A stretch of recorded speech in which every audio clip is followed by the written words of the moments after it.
Hello everyone, I am Shalini Singh and welcome back to Achieve It. Here we are going to study the second chapter from History of Class 10th. And the name of this chapter is Nationalism in India. इससे पहले हमने rise of nationalism in Europe पढ़ा था, जिसमें हमने पढ़ा था कि यूरोप में कैसे नेशनलिज्म की फीलिंग आई और धीरे धीरे वहाँ पे नेशन स्टेट्स बनना स्टार्ट हुए। क्या होते हैं नेशन स्टेट्स? जहाँ पे लोगों के बीच में कलेक्टिव आइडेंटिटी होती है और सेंस ऑफ बिलोंगिंग होती है, मतलब लोग एक दूसरे से कनेक्टेड फील करते हैं। अब इस कलेक्टिव आइडेंटिटी को लाने के लिए नए सिंबल्स, सॉन्ग्स, आइडियाज़, ये सारी चीज़ें इंट्रोड्यूस की गई।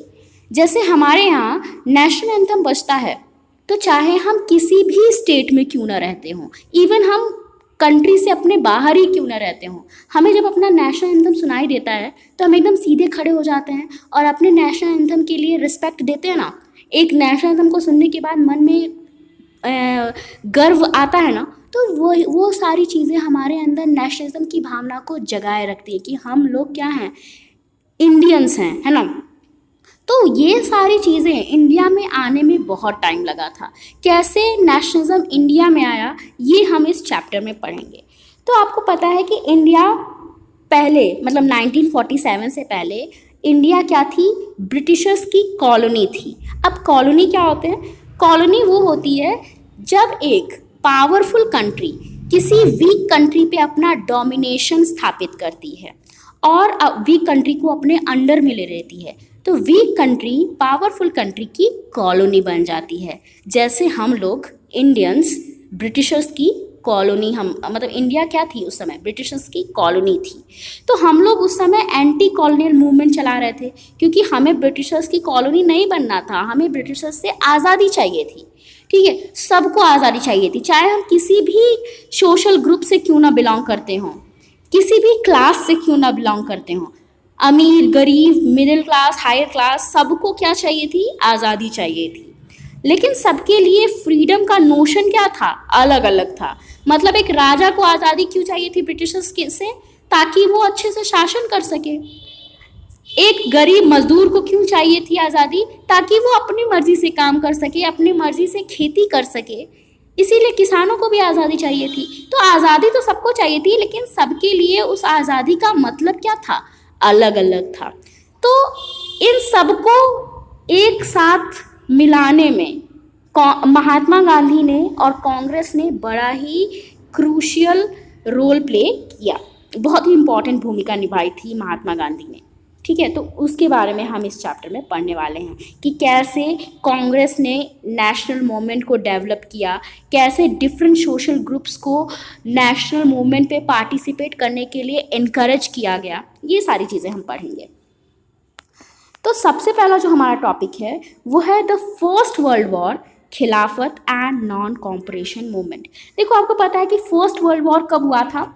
1914 से लेके 1918 तक फर्स्ट वर्ल्ड वॉर चला था। इंडिया ने उसमें हिस्सा नहीं लिया था, ठीक है, लेकिन फिर भी इसका असर हमारे ऊपर पड़ा था। क्यों पड़ा था? क्योंकि ब्रिटिशर्स ने हिस्सा लिया था और उस समय हम ब्रिटिशर्स के अंडर में थे, तो हमारे ऊपर भी फर्क तो पड़ेगा ही ना। अब इससे देखो, डायरेक्ट 5 मार्क का क्वेश्चन पूछा जा सकता है कि इंडिया में कैसे जो ये फर्स्ट वर्ल्ड वॉर हुआ, उसने कैसे इंडिया में नेशनलिज्म की फीलिंग को बढ़ने में हेल्प की। ठीक है, how did the first world war help in the growth of nationalism in India?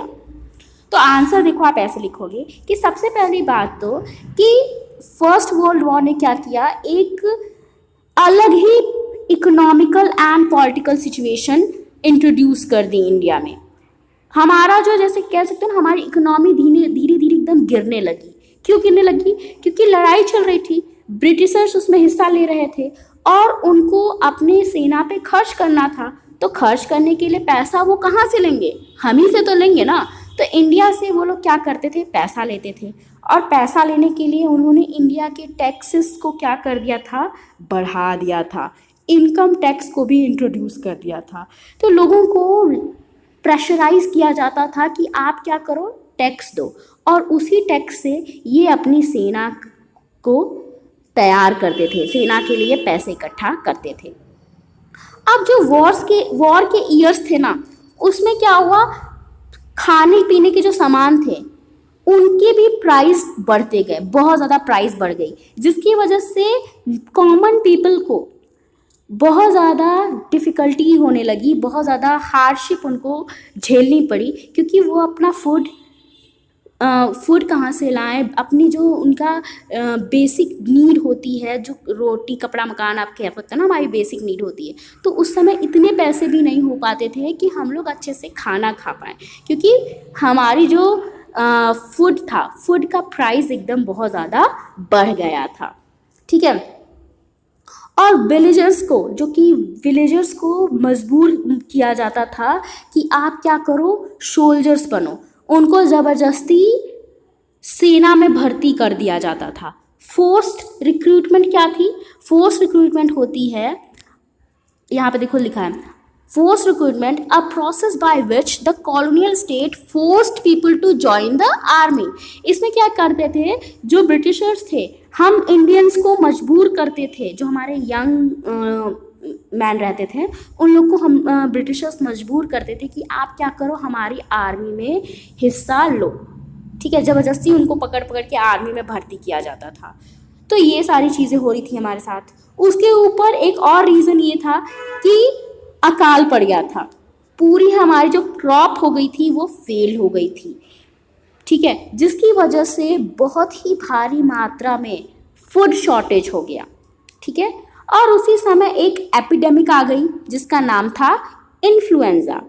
ठीक है, तो ये सारी चीज़ें चल रही थी। क्या क्या चीज़ें चल रही थी, एक तो हमारे पे टैक्सेस को बढ़ा दिया गया था, खाने पीने के सामान के प्राइजेस को बढ़ा दिया गया था, तीसरा हमें ज़बरदस्ती आर्मी में भर्ती किया जाता था, चौथा अकाल पड़ गया था, पांचवा एपिडेमिक आ गई थी जिसका नाम था इन्फ्लुएंजा। सो उस समय फैमिन्स और एपिडेमिक की वजह से इंडिया की लगभग 12 to 13 मिलियन पॉपुलेशन ख़त्म हो गई, मतलब इतने सारे लोग मारे गए थे। लोगों को लगा था कि वॉर के बाद सब कुछ ठीक हो जाएगा, सब कुछ नॉर्मल हो जाएगा, लेकिन ऐसा नहीं हुआ। और इसी के बाद एक नए लीडर सामने आते हैं जिन्होंने हमारे स्ट्रगल को एक नया रूप दिया, उनका नाम था महात्मा गांधी। अब देखो, द आइडिया ऑफ सत्याग्रह महात्मा गांधी ने लाया था। आपको पता है जनवरी 1915 में महात्मा गांधी साउथ अफ्रीका से इंडिया वापस आए। महात्मा गांधी ने अपने सबसे पहला सत्याग्रह साउथ अफ्रीका में किया था और वो बहुत ज़्यादा सक्सेसफुल भी हुआ था। उसके बाद महात्मा गांधी जब इंडिया आए तो उन्होंने इंडिया में भी अपना सत्याग्रह किया। देखिए, सबसे पहले सत्याग्रह जान लेते हैं कि सत्याग्रह होता क्या है। The idea of Satyagraha emphasized the power of truth and the need to search for truth. It suggested that if the cause was true, if the struggle was against injustice, then physical force was not necessary to fight the oppressor. कि महात्मा गांधी का मानना था कि जो सत्याग्रह होता है उसका मतलब होता है कि आप क्या कर रहे हो, आप दिखा रहे हो कि आपके सच में कितनी पावर है, आप ट्रुथ की पावर को दिखा रहे हो, कि अगर आपका रीज़न अच्छा है, आप अन्याय के खिलाफ लड़ रहे हो, तो आपको फिजिकल फोर्स यूज़ करने की ज़रूरत नहीं है। महात्मा गांधी बिलीव करते थे कि नॉन वायलेंस के थ्रू वो और सभी इंडियंस को यूनाइट कर सकते हैं, सभी इंडियन को जोड़ सकते हैं, आपस में इकट्ठा कर सकते हैं, सारे लोगों को यूनिटी ला सकते हैं। ठीक है, ऐसा महात्मा गांधी को लगता था। तो इंडिया आने के बाद महात्मा गांधी ने अपना सत्याग्रह कहाँ कहाँ पे किया, ये भी इम्पोर्टेंट क्वेश्चन है, इसको भी देख लेना। देखो, 1917 में महात्मा गांधी गए कहाँ पे, चंपारण, जो कि बिहार में है, और वहाँ पे पीजेंट्स के स्ट्रगल में उन्होंने उनकी हेल्प की। पीजेंट्स स्ट्रगल कर रहे थे, क्यों स्ट्रगल कर रहे थे, क्योंकि उनको लगातार मजबूर किया जाता था कि वो इंडिगो की खेती करें, नील की खेती करें, लेकिन पीजेंट्स नहीं चाहते थे इंडिगो की खेती करना, क्योंकि एक बार अगर इंडिगो किसी ज़मीन पे बो दी जाती थी, जहाँ पे उसकी खेती कर दी जाती थी, वहाँ पे दूसरी फसल उगाना बहुत ही मुश्किल हो जाता था, इसीलिए उनकी ज़मीन बेकार हो जाती थी। और इसी वजह से पीजेंट्स नहीं चाहते थे कि वो इंडिगो की खेती करें, लेकिन ब्रिटिशर्स उनको लगातार मजबूर करते थे, क्योंकि इंडिगो से ब्रिटिशर्स को अच्छा खासा पैसा मिलता था। तो वहाँ पे महात्मा गांधी ने पीजेंट्स के साथ उनके स्ट्रगल में हिस्सा लिया और उनकी हेल्प की। उसके बाद 1917 में ही महात्मा गांधी गए खेड़ा डिस्ट्रिक्ट में, जो कि गुजरात में पड़ता है। वहाँ पे भी उन्होंने पीजेंट्स को सपोर्ट किया, क्योंकि वहाँ पे देखो क्रॉप फेलियर हो गया था, अकाल पड़ गया था, लोगों के पास खाने के लिए नहीं था, और ऊपर से प्लेग भी हो गया, एक प्लेग एपिडेमिक था उस समय, बहुत बड़ी महामारी फैल गई थी प्लेग की वजह से। तो ये सारी चीज़ें उस समय खेड़ा डिस्ट्रिक्ट में हुई थी। और ऊपर से गवर्नमेंट ने या ब्रिटिशर्स कह सकते हो, उन्होंने टैक्स बढ़ा दिया। अब किसान बेचारों के पास जब खाने के लिए नहीं है तो वो टैक्स कहाँ से देंगे। इसीलिए महात्मा गांधी वहाँ गए, वहाँ पे भी उन्होंने सत्याग्रह किया और पीजेंट्स को टैक्स में रिलैक्सेशन दिलाई कि वो उनका टैक्स थोड़ा सा कम कर दिया गया। ठीक है। उसके बाद 1918 में महात्मा गांधी कहाँ गए? अहमदाबाद गए और वहाँ पे सत्याग्रह किया कॉटन मिल वर्कर्स के लिए। ठीक है। तो इनके सत्याग्रह याद रखना, 2 सत्याग्रह, मतलब एक बिहार वाला सत्याग्रह और एक खेड़ा डिस्ट्रिक्ट गुजरात वाला सत्याग्रह पीजेंट्स के लिए किया गया था। लेकिन जो अहमदाबाद वाला सत्याग्रह था वो मिल वर्कर्स के लिए किया गया था। ठीक है। उसके बाद आता है रॉलेट एक्ट। अब रॉलेट एक्ट क्या था? देखो, रॉलेट एक्ट इंट्रोड्यूस किया था ब्रिटिश गवर्नमेंट ने। इस एक्ट के अनुसार अगर कोई भी आदमी पकड़ा जाता है ऐसी चीज़ें करते हुए जो कि ब्रिटिश गवर्नमेंट के खिलाफ हैं, तो उसको बिना किसी ट्रायल के सीधा जेल में डाल दिया जाएगा। मतलब उसके ऊपर कोई मुकदमा नहीं चलाया जाएगा। अब जैसे आपने कोई गलती की और आपको पकड़ के सीधा जेल में डाल दिया, आपके ऊपर कोई मुकदमा ही नहीं चला गया, तो आपको कैसा पता चलेगा लोगों को कि आप गिल्टी हो भी कि नहीं? हो सकता है आपने कोई गलती भी ना की हो, फिर भी आपको 2 साल की सज़ा भुगतनी पड़े। तो ये हो रहा था रॉलेट एक्ट के अंदर कि वहाँ पे अगर कोई भी पर्सन ऐसा पाया जाता था जिसके ऊपर ब्रिटिश गवर्नमेंट को थोड़ा भी शक होता था कि ये हमारे खिलाफ कुछ प्लानिंग कर रहा है, तो उसको वो लोग सीधा उठाते थे और 2 साल के लिए जेल में डाल देते थे। तो ये चीज़ बहुत ज़्यादा गलत थी और इसके खिलाफ महात्मा गांधी ने आवाज़ उठाई थी। ठीक है। देखो लिखा है, Mahatma Gandhi wanted non violent civil disobedience against such unjust laws which would start with a hartal on 6 April 1919 में 6 अप्रैल 1919 को महात्मा गांधी ने एक हड़ताल शुरू कर दी। और ये हड़ताल भी एकदम शांत तरीके से हो रही थी, मतलब इसमें कोई भी वायलेंस नहीं था। ठीक है। ये हड़ताल किसके खिलाफ थी? रॉलेट एक्ट 1919 के खिलाफ। ठीक है। आगे बढ़ते हैं। देखो, अब इस हड़ताल में क्या हो रहा था कि rallies were organised in various cities, worker went on strike in railways workshop and shops close down. मतलब वर्कर्स जितने भी थे, जितनी भी शॉप्स थी वो सारी बंद कर दी गई थी। वर्कर्स काम पे नहीं जाते थे, वो लोग स्ट्राइक कर रहे थे, जितनी भी दुकानें थी सब बंद थी, रैलीज निकाली जा रही थी, लेकिन बहुत ही शांतिपूर्ण तरीके से, कोई भी दंगा फसाद ये सारी चीज़ें नहीं हो रही थी। अब ब्रिटिशर्स को बहुत ही चिंता होने लगी। उनको लगा कि अगर रेलवे बंद हो जाएगा, कोई कम्युनिकेशन का साधन नहीं रह जाएगा, टेलीग्राफ बंद हो जाएगा, तो हम कैसे अपना काम करेंगे, हमारा तो पूरा ट्रेड ही ख़त्म हो जाएगा। तो ब्रिटिशर्स को ये बहुत ही ख़राब लगा। तो उन्होंने क्या किया, वो लोकल लीडर्स को पकड़ पकड़ कर जेल में डालने लगे। ठीक है। और महात्मा गांधी पे उन्होंने बैन कर दिया कि महात्मा गांधी को दिल्ली आने से भी उन्होंने रोक दिया कि अब महात्मा गांधी दिल्ली नहीं आ सकते, दिल्ली में घुसने ही नहीं दिया गया महात्मा गांधी को। और फिर ब्रिटिशर्स ने क्या किया कि 10 अप्रैल को एक अमृतसर में जो लोग इकट्ठा हुए थे वो शांति से अपना कुछ एक प्रोसेशन कर रहे थे, एकदम पीसफुल प्रोसेशन था। और वहाँ आके ब्रिटिश गवर्नमेंट ने क्या किया, लोगों पे गोलियां चलानी शुरू कर दी। ठीक है। अब जब ये लोगों ने गोलियां चलाई तो इसकी वजह से क्या हुआ, लोग बहुत ज़्यादा प्रवोक हो गए, लोग बहुत ज़्यादा गुस्सा हो गए और लोगों ने भी अपनी शांति, नॉन वायलेंस सब भूल के लोगों ने क्या किया, बैंक्स पे, पोस्ट ऑफिस पे, रेलवे स्टेशंस पे अटैक करना शुरू कर दिया। तो महात्मा गांधी का जो वो था कि हम बहुत ही शांति से सब कुछ करेंगे, वो तो बेकार हो गया, क्योंकि अंग्रेज़ों ने लोगों को भड़का दिया। अब आप शांति से बैठे हो, कोई आके आपको मार के चला जाए तो आपको गुस्सा तो आएगा ही। तो वैसे ही हुआ था कि शांति से ये लोग अपना प्रोसेशन कर रहे थे और अंग्रेज़ों ने आके गोलियां चलानी शुरू कर दी। तो लोगों ने भी गुस्से में क्या किया, post office, bank, railway station, इन पे अटैक करना शुरू कर दिया। और उसी समय जो कि जनरल डायर थे, उन्होंने मार्शल लॉ इम्पोज किया। अब मार्शल लॉ क्या था? मार्शल लॉ में ये था कि आप कहीं पे भी ग्रुप में इकट्ठा नहीं हो सकते, मतलब 3-4 लोगों से ज़्यादा लोग कहीं पे इकट्ठा नहीं हो सकते। तो ये मार्शल लॉ लागू कर दिया गया और इसी मार्शल लॉ की वजह से जलियांवाला बाग हत्याकांड हुआ था। ठीक है, on 13 April the infamous Jallianwala Bagh incident took place. यहाँ पे देखो क्या था कि बहुत सारी भीड़ इकट्ठा हुई थी जलियांवाला बाग में। क्यों इकट्ठा हुई थी? ये लोग कोई प्रोटेस्ट नहीं कर रहे थे अंग्रेज़ों के खिलाफ, वहाँ पे बैसाखी फेयर लगा हुआ था, मेला लगा हुआ था, इसीलिए वहाँ पे लोग इकट्ठा हुए थे। कुछ लोग थे जो वहाँ पे प्रोटेस्ट करने के लिए इकट्ठा थे, लेकिन ज़्यादातर लोग वहाँ पे मेले में आए थे। बच्चे थे, बूढ़े थे, औरतें थीं।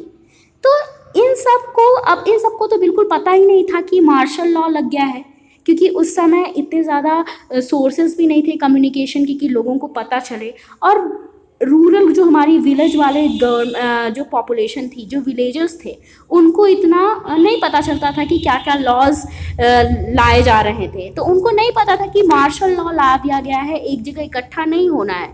वो लोग भैया मज़े से मेले में घूम रहे हैं अपना, कुछ लोग ब्रिटिशर्स के खिलाफ प्लानिंग प्लॉटिंग कर रहे हैं, और सबको जलियांवाला बाग में सबको क्या कर दिया गया, मार दिया गया। कैसे मारा गया? जनरल डायर आए, उन्होंने बाग का जो मेन गेट था, मेन एंट्रेंस था, उसको बंद कर दिया और लोगों पे गोलियां चलानी शुरू कर दी। ठीक है, as the news of Jallianwala Bagh spread, crowds took to the streets in many North Indian towns. There were strikes, clashes with the police and attack on the government building. अब जैसे जैसे जलियांवाला बाग की न्यूज़ फैलने लगी ना, लोगों में गुस्सा और ज़्यादा फैलने लगा। लोग क्या करने लगे, स्ट्राइक्स करने लगे, पुलिस और गवर्नमेंट बिल्डिंग, पुलिस पे अटैक करने लगे, गवर्नमेंट बिल्डिंग पे अटैक करने लगे। तो ये सारी चीज़ों की वजह से बहुत ज़्यादा, ये कह सकते हो बहुत भारी मात्रा में लोग मारे जा रहे थे। और इन सब चीज़ों को देखकर महात्मा गांधी को अपना ये जो मूवमेंट था, इसको रोकना पड़ा। ठीक है, कौन सा मूवमेंट? जो मूवमेंट ये रॉलेट एक्ट के खिलाफ कर रहे थे। अब महात्मा गांधी को ये समझ में आ गया था कि अगर उनको अपने मूवमेंट को सक्सेसफुल बनाना है तो उनको हिंदूज़ और मुस्लिम्स को साथ लाना पड़ेगा, एक यूनिटी डेवलप करनी पड़ेगी हिंदूज़ में और मुस्लिम्स में, जो कि उस समय नहीं थी। अब महात्मा गांधी को इसका फ़ायदा कब मिला? जब खिलाफत इशू सामने आया। अब खिलाफत इशू क्या था उसको समझो। देखो, फर्स्ट वर्ल्ड वॉर जैसे ही ख़त्म हुई तो ऑटोमन टर्की जो था वो हार गया था। ठीक है, और टर्की का जो ऑटोमन एम्पायर था, वहाँ का एम्परर कौन था? खलीफा था। खलीफा कौन होते हैं? The spiritual head of Islamic world. मतलब इस संसार में जितने भी मुस्लिम होंगे ना, सबका हेड होगा खलीफा। तो इंडिया के मुस्लिम्स का भी हेड था खलीफा। तो खलीफा हार गया था और जो जीते हुए नेशंस थे वो खलीफा से एक ट्रीटी साइन करवाने वाले थे। और एक र्यूमर फैल गया कि ये ट्रीटी जो है ये क्या होगी, ये इम्पोज करी जाएगी, थोपी जाएगी एम्पायर के ऊपर, यानी कि खलीफा के ऊपर। ठीक है, अब आपको पता है कि जब कोई नेशन हारता है और जो जीता हुआ नेशन कोई ट्रीटी थोपता है तो उसमें क्या होता है, हारे हुए नेशन को हर बात माननी पड़ती है। ठीक है, तो खलीफा को भी क्या करनी पड़ती उस समय, जो लोग जीते थे जैसे ब्रिटिशर्स, इन लोग जीते थे ना, ये लोग जीतने वालों के साइड थे, तो इनकी बात माननी पड़ती खलीफा को। ठीक है, अब इंडिया के जो मुस्लिम्स थे उनको क्या लगा कि ये सारी चीज़ें जो खलीफा हारा है इसमें किसका हाथ है, ब्रिटिशर्स का हाथ है, और उन्होंने एकदम कसम खा ली कि वो ब्रिटिशर्स के खिलाफ अब मूवमेंट स्टार्ट करेंगे। तो देखो, to defend the Khalifa's temporal powers a Khilafat committee was formed in Bombay in March 1919। मार्च 1919 में बॉम्बे में खिलाफत कमिटी बनी। ठीक है, a young generation of Muslim leaders like the brother Muhammad Ali and Shaukat Ali began discussing with Mahatma Gandhi about the possibilities of a united mass action on the issue। अब जो Muslims थे ना, वो लोग, Muslims में दो Muslims brother थे, मोहम्मद अली और शौकत अली, ये लोग महात्मा गांधी से डिस्कस करने लगे कि कैसे क्या किया जाए, कैसे ब्रिटिशर्स को हटाया जाए, ब्रिटिशर्स को हराया जाए। महात्मा गांधी को ये एक उनके हाथ एक अपॉर्चुनिटी लगी, उनको ये अच्छा मौका दिखा कि यही एक सही समय है कि जब हिंदू और मुस्लिम्स को क्या किया जा सकता है, एक साथ इकट्ठा किया जा सकता है। और at the Calcutta session of the Congress in September 1920, he convinced the leaders of the need to start a non-cooperation movement in support of Khilafat as well as for Swaraj। अब जो कांग्रेस सेशन हुआ कहाँ पे, कोलकाता में, Calcutta में, कब हुआ, सितंबर 1920 में। वहाँ पे गांधी जी ने कन्विंस किया सभी लीडर्स को कि सब क्या करेंगे, अगर ज़रूरत होगी तो सब क्या करेंगे, नॉन कोऑपरेशन मूवमेंट को स्टार्ट करेंगे। यहाँ पे नॉन कोऑपरेशन मूवमेंट को स्टार्ट करने की बात की गई थी। ठीक है, किसके सहयोग से, खिलाफत के सहयोग से। ठीक है, अभी नॉन कोऑपरेशन मूवमेंट स्टार्ट हुआ नहीं था इस सेशन में, इस सेशन में सिर्फ उसको स्टार्ट करने की कहा गया था कि अगर ज़रूरत पड़ेगी तो हम नॉन कोऑपरेशन मूवमेंट स्टार्ट करेंगे। ठीक है, अब पूछा गया है कि वाई नॉन कोऑपरेशन ही क्यों। देखो, महात्मा गांधी ने की जो एक फेमस बुक थी जिसका नाम था हिंद स्वराज, जो कि आई थी 1909 में, उसमें महात्मा गांधी ने लिखा था कि अगर ब्रिटिशर्स इंडिया में रह रहे हैं, इंडिया में रूल कर रहे हैं, तो इसका कारण हम ही लोग हैं, मतलब इसका कारण इंडियंस ही हैं। अगर इंडियंस कॉपरेशन दे रहे हैं तभी तो ब्रिटिशर्स यहाँ पे रूल कर रहे हैं। अगर इंडियंस अपना कॉपरेशन देना, अपना सहयोग देना बंद कर देंगे तो ब्रिटिशर्स हमारे ऊपर रूल नहीं कर पाएंगे। अब हम कैसे उनको कॉपरेट कर रहे थे, हमको, आपको पता है कि हम ब्रिटिशर्स की नौकरी को भी एक्सेप्ट कर रहे थे, ब्रिटिशर्स के गुड्स को भी यूज़ कर रहे थे, उनके जो जो सामान वो ला रहे थे हम यूज़ कर रहे थे, उनके द्वारा दिए गए स्कूल्स में हम पढ़ रहे थे, उनके द्वारा दी गई सिविल सर्विसेज को ज्वाइन कर रहे थे। तो एक तरह से हम तो कॉपरेट ही कर रहे थे ना ब्रिटिशर्स को। तो महात्मा गांधी ने कहा कि नहीं, अब हमें क्या करना पड़ेगा, उनके कॉपरेशन को बंद करना पड़ेगा, अब हमें उन्हें कॉपरेट नहीं करना चाहिए। ठीक है, तो अगर हम उन्हें कॉपरेट नहीं करेंगे तो उनका रूल इंडिया में अपने आप कोलैप्स हो जाएगा एक न एक दिन। ठीक है, और स्वराज आ जाएगा। ठीक है, ऐसा महात्मा गांधी का मानना था, और इसी को धीरे धीरे स्टार्ट किया गया, एक एक स्टेज उसकी अनफोल्ड होना शुरू हो गई। स्टार्टिंग में क्या हुआ, it should begin with the surrender of titles that government awarded. ठीक है, जो उस समय गवर्नमेंट ने कुछ लोगों को टाइटल्स दिए थे, जैसे रविन्द्रनाथ टैगोर को भी टाइटल मिले थे, बहुत लोगों को टाइटल मिले थे, लोगों ने अपने अपने टाइटल्स वापस करना शुरू कर दिए कि हम ये टाइटल्स आपसे नहीं लेंगे। सबने गवर्नमेंट के टाइटल गवर्नमेंट को वापस कर दिए।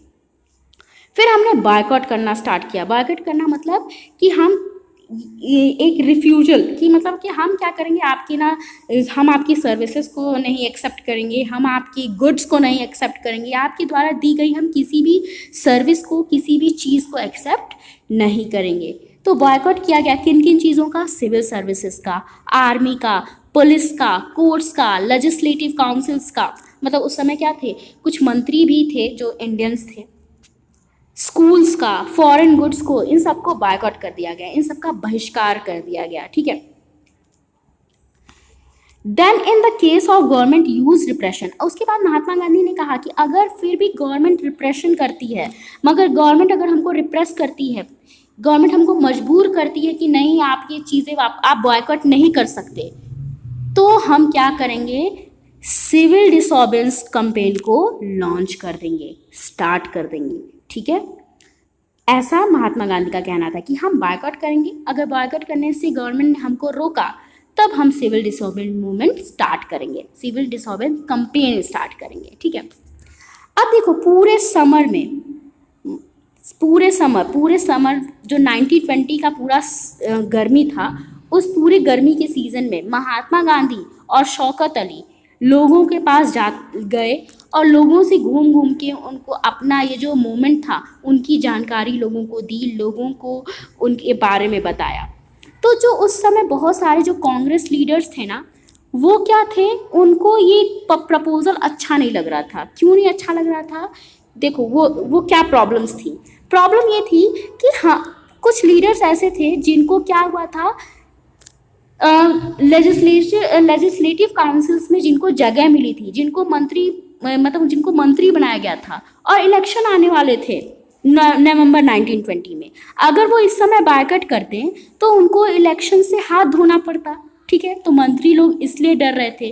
उसके बाद दूसरा डर ये भी था कि कहीं जैसे पहले वायलेंस हो गया था, ठीक है, जैसे पहले रॉलेट एक्ट के विरोध में मूवमेंट हुआ था और बहुत भारी मात्रा में वायलेंस हुआ, जलियांवाला बाग इंसिडेंट हुआ, तो कहीं इस बार भी ये सारी चीज़ें न हो जाएं। तो बहुत मेहनत लगी महात्मा गांधी को और शौकत अली को लोगों को कन्विंस करने में कि नहीं भैया, इस बार ऐसा कुछ नहीं होगा, इस बार चीज़ें अच्छे से हो जाएंगी। तो जो पूरा सितंबर से लेकर दिसंबर तक कांग्रेस के जो डिफरेंट लीडर्स थे उनके बीच में बहुत सारा मतभेद चलता रहा। ठीक है, इंटेंस टसल चलता रहा, लोग आपस में सारे लीडर्स कहते लगे, कोई मानता बात को, कोई बात को नहीं मान रहा था, लोगों में मतभेद था। ठीक है, फाइनली क्या होता है, at the Congress session at Nagpur in December 1920 a compromise was worked out and non-cooperation program was adopted। तो नॉन कोऑपरेशन प्रोग्राम अडॉप्ट कब किया गया था, दिसंबर 1920 में नागपुर सेशन में, कांग्रेस के नागपुर सेशन में, जो कि कब हुआ था, दिसंबर 1920 में। उस समय नॉन कोऑपरेशन मूवमेंट प्रोग्राम को अडॉप्ट किया गया। ठीक है, और इधर देखो जो ये सितंबर 1920 यहाँ पे, हाँ, सितंबर 1920 में ये सिर्फ बात की गई थी कि अगर नीड होगी तो हम स्टार्ट करेंगे। जो कलकत्ता वाला सेशन था सितंबर 1920 का, उसमें बात की गई थी कि हम स्टार्ट करेंगे, लेकिन जो यहाँ पे नागपुर वाला सेशन हुआ था दिसंबर 1920 में, वहाँ पे नॉन कोऑपरेशन मूवमेंट को अडॉप्ट कर लिया गया। ठीक है, अब हम आगे पढ़ेंगे नेक्स्ट वीडियो में कि कैसे ये मूवमेंट धीरे धीरे सामने आया, किन लोगों ने इसमें पार्टिसिपेट किया और how did different social groups conceive of the idea of non cooperation, और कैसे डिफरेंट सोशल ग्रुप ने ये नॉन कोऑपरेशन के आइडिया को कंसीव किया, कैसे रिसीव किया। ठीक है, ये सारी चीज़ें हम आगे पढ़ेंगे। आई होप आपको इतनी सारी चीज़ें समझ में आई होगी, आज का वीडियो समझ में आया होगा। वीडियो अच्छा लगा होगा तो लाइक करो, चैनल को सब्सक्राइब करो और वीडियो को शेयर करो अपने फ्रेंड्स और फैमिली के साथ। Thank you for watching.